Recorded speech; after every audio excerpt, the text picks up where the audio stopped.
Welcome to my channel. I'm Steve Dan and this is my guitar.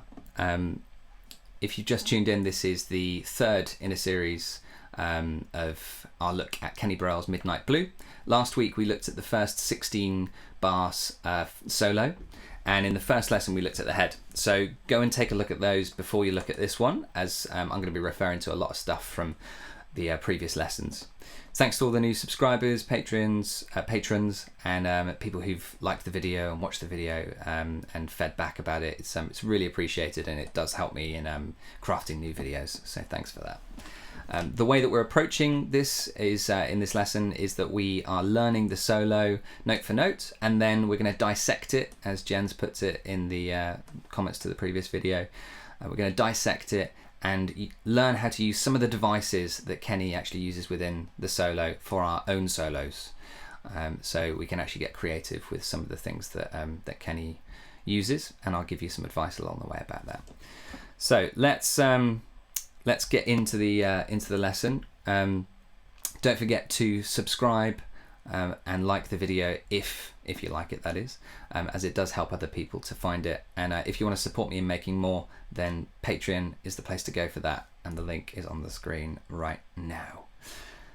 So let's get into the solo itself. Let's take a look at the A section.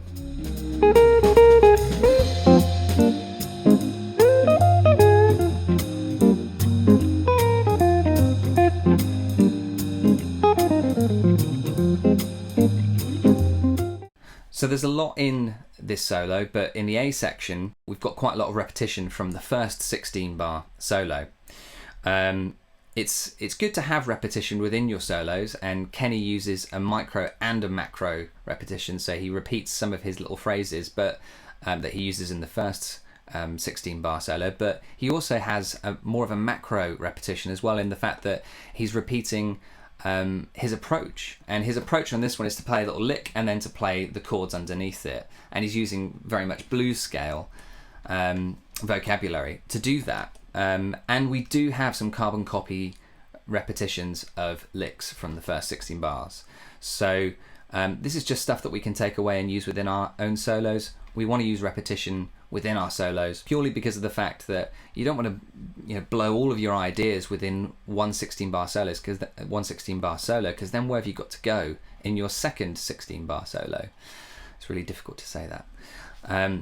You want to make sure that you're repeating things so that you don't go in at 5th gear and then have nowhere to go, unless you're Coltrane, because he's always had somewhere to go even when he went into solos at 5th gear. So let's take a look at this A section, the 8 bar A section, lick by lick. So here's the first lick.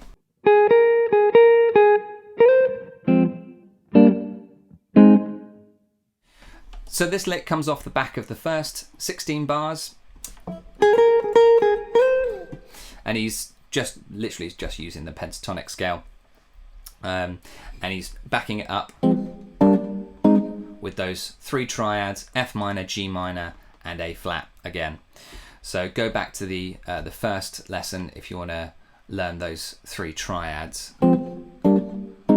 And he's using, as I mentioned in the last lesson, some syncopation, really funky. And I think actually in my re-listens to the piece this week, I did notice that he's using that F a lot more than I thought he was actually in the first 16 bars. So try adding that in. It's a big jump, and he's super quick at doing it. And it's definitely not an overdub, because that's not something that they did in 1963 with jazz records. So he's just very quick about doing a lick and then jumping straight down to the bottom and being very accurate. So that's something that you can practice. So let's take a look at the second lick.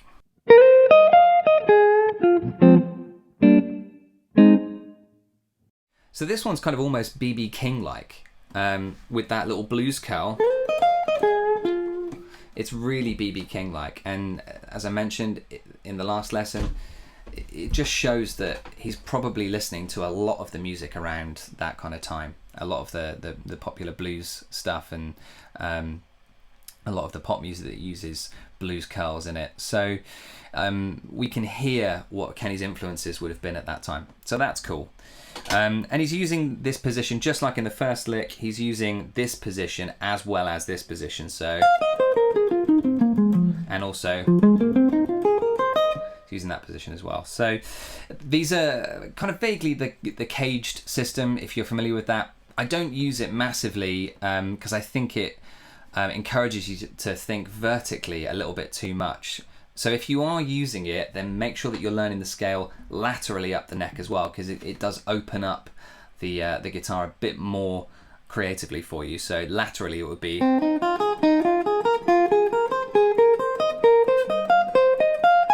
as well as doing your, so just make sure you're learning it laterally as well as vertically. And I think that's how Kenny's playing so melodically here, because he's using both. Let's take a look at lick 3.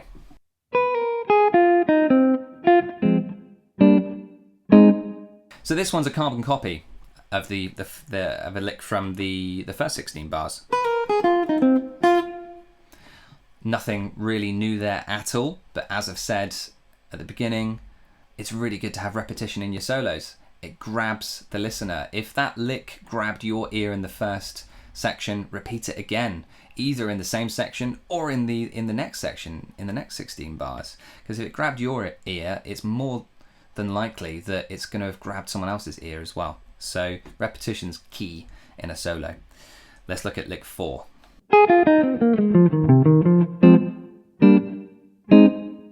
So here we've got another classic Kenny Burrell fast lick, fast rundown of the pentatonic scale.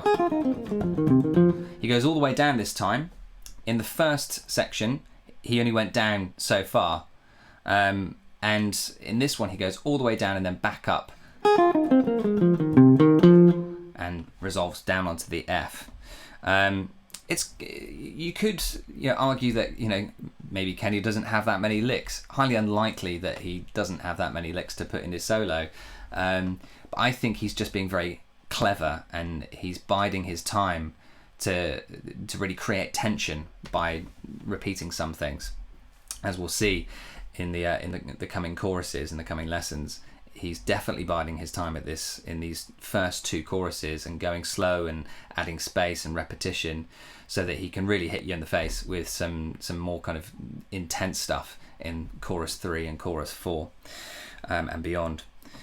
I also think it's a really good idea to have checkpoints within your solo. If you've got an open-ended solo where you are deciding how many times you go around the form, it's good to have a general approach. And it may well be that Kenny preempted that he was going to put some of these little licks in there. Possibly, I have no idea whether he did or not.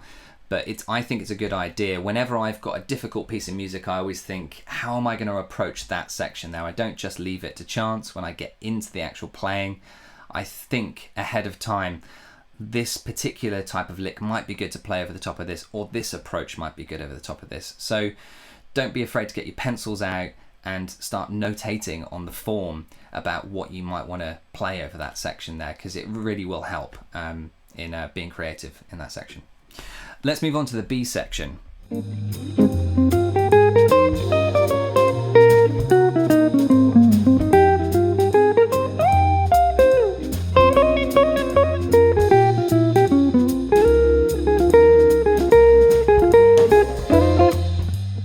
So here is the meat, or jackfruit if you're vegan, of the video. It's this B section. There's a lot in here. Let's remind ourselves of the 16 bar form. So G minor 7 flat 5, C altered, F minor, F minor. Now I said it was a B flat 7 in the first one. I hear a B flat minor now, and then D flat 7, and then C altered. Had to think about the name of that chord then. So that's the chord sequence that we're using. And he's got a slightly different approach this time. In the first approach, he did have outside playing over the top of the minor 2-5-1, but this time it's more of an altered approach that he's taking, so more of the altered scale. So let's take a look at the first section of it, and then we'll learn the altered scale.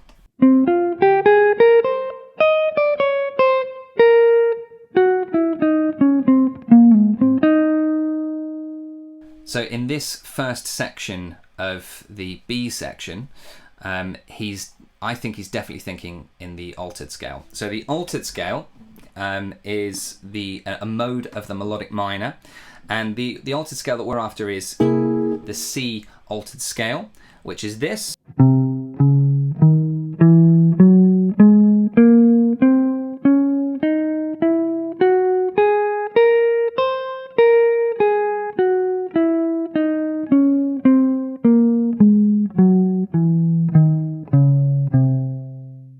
and it's a mode of the D flat melodic minor. The D flat melodic minor is, which is basically, I like to think of it as a major scale with a flattened third. And he's starting on the 7th note, so it's the 7th mode, and there's 7 modes to each scale. So he's starting on the 7th note, which is C, and then he's playing through the melodic minor scale, the D flat melodic minor scale. And this is a really good scale to put over the top of a dominant chord, because within the scale is quite a lot of the commonly used altered notes that you'll find over the top of a dominant 7th chord, so flat 9, sharp 9, flat 13, or sharp 5. So it's a good scale to use over the top of that because it brings out those notes. And it's also very, very tense, so it gives a really satisfying resolution, as you'll hear. He starts off by doing a chromatic movement from the sharp 9 down to the tonic, very Benson-like. Benson uses this, and Benson also uses the kind of bebop scale going from the 6th, major 6th, up to the tonic. And there he's running down the altered scale, skips that note, and then what he does is it's a really, really cool device that he uses.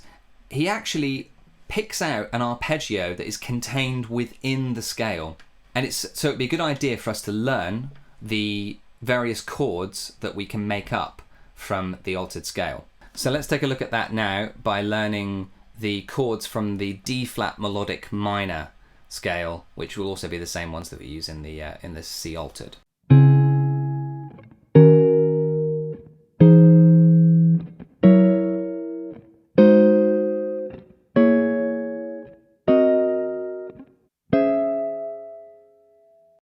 So you can see within that we've got an A flat and a G flat, so A flat 7 and a G flat 7, and he's using the A flat, so he slides down from a B flat and then does A flat, C and E flat, and that creates a really interesting sound over the top of your C in the bass. Creates that sound. So there's my A flat and there's my C. So Stevie Wonder actually uses this in one of his pieces, which is really cool. So it shows you how he was listening to various jazz devices. Who knows whether he was listening to Midnight Blue or not, but this isn't a device that is unique to Midnight Blue. But what he did was he extracted out these 2 chords. So in this key, we've got the A flat and the G flat.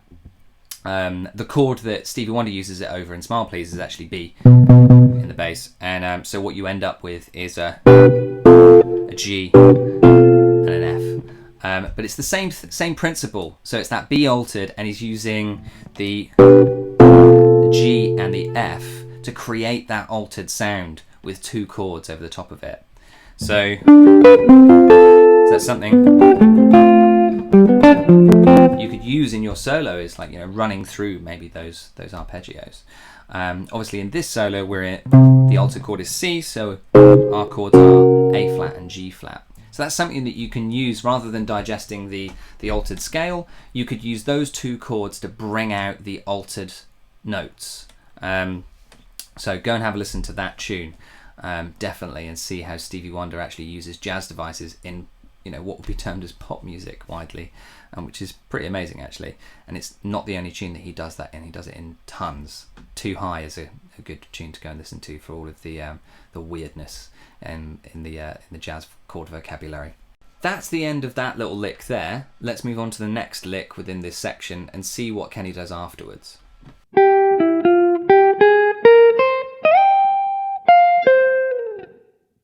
So what Kenny does here is he actually converts that A flat, it's an A flat 7 in if we analyze it from the altered chord movement, but here he lands on this, so creating that, which is pretty cool. What he's doing is the chord is changing to an F minor and he's landing on the 9th. So Kenny's still thinking in harmonic minor here because of the E he goes to next.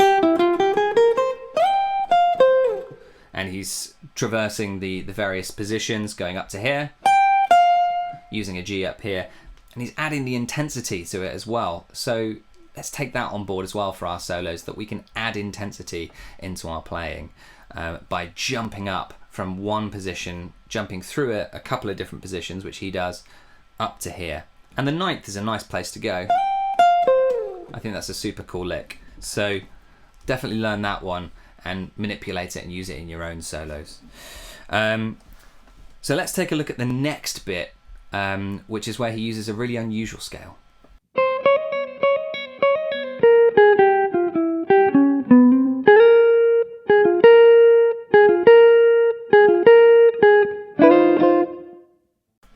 So this bit here, this is over the top of the B flat minor, going up to D flat 7 and finishing off with the C altered.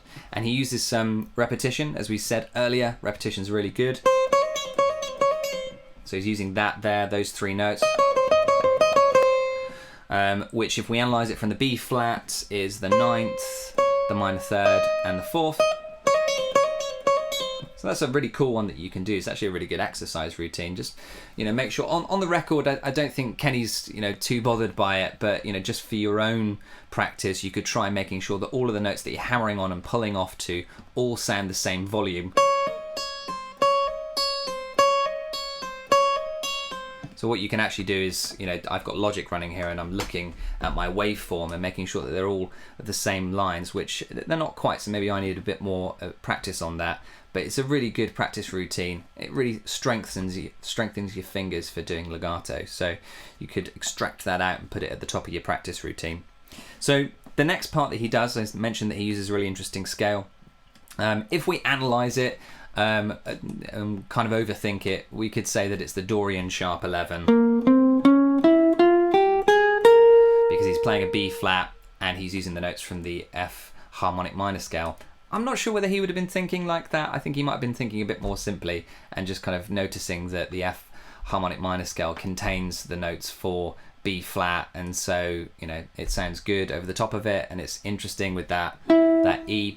Who knows? I can't put words into Kenny's mind or mouth, but it's worth learning that scale anyway. It's a mode of the harmonic minor: B flat, C, D flat, E natural, F, G, A flat, B flat. So it's worth using and knowing that you can use that over a minor chord. And then he finishes off with another repetitive blues lick. So that's a lot.